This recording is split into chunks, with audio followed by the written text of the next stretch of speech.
Alright, you guys, this is one of my favorite recipes.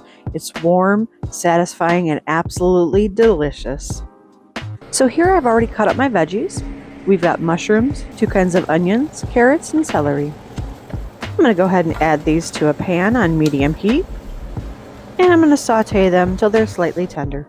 And of course, I've got to add some vegan butter. Now we're going to drizzle in some soy sauce. And you know my favorite, the umami mushroom powder.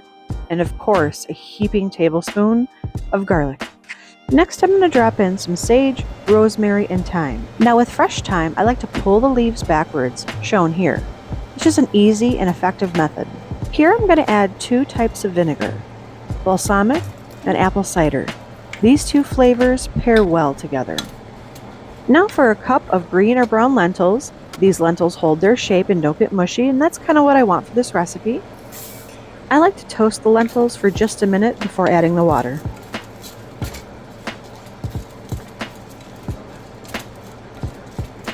You know me, I love to add a nice tablespoon of the Better Than Bullion veggie. Feel free to use broth in lieu of this, or anything else that you have that you love. And then we're going to add a cup of water. You'll notice later that I add another cup, so go ahead and add the 2 cups now if you prefer.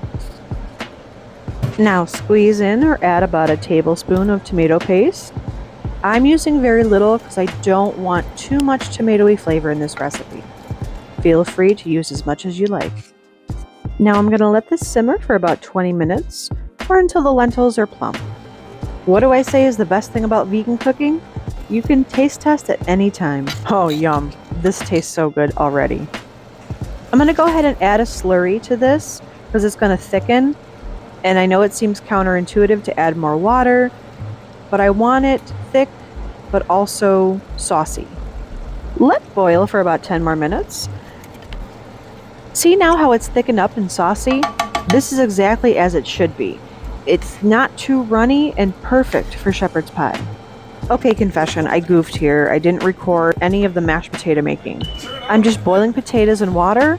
And you know me, add a little vegan stock in there to give it some flavor. ADHD kicked in full force here. I used a fork, I used a hand masher, and then finally a hand mixer to go ahead and get these potatoes nice and whipped. Now go ahead and scoop your filling into an oven-safe dish and top with the mashed potatoes. Now you have a choice here. You can go ahead and wrap this up and keep it in the fridge for up to 2 days. And then on the day of your event or the day you want to eat it, you can pull it out and put it in the oven for about 35 to 45 minutes. Or if you're ready to eat it now, go ahead and toss in for about 15 to 20. You want the mashed potatoes on the top to be nice and solid and a little bit browned. So this was a rush plating. I made this recipe on Thanksgiving and I just kind of forgot to record the end result, but here's a picture of it. It's so good, y'all. I really hope you try this. For more vegan recipes, please subscribe to my channel.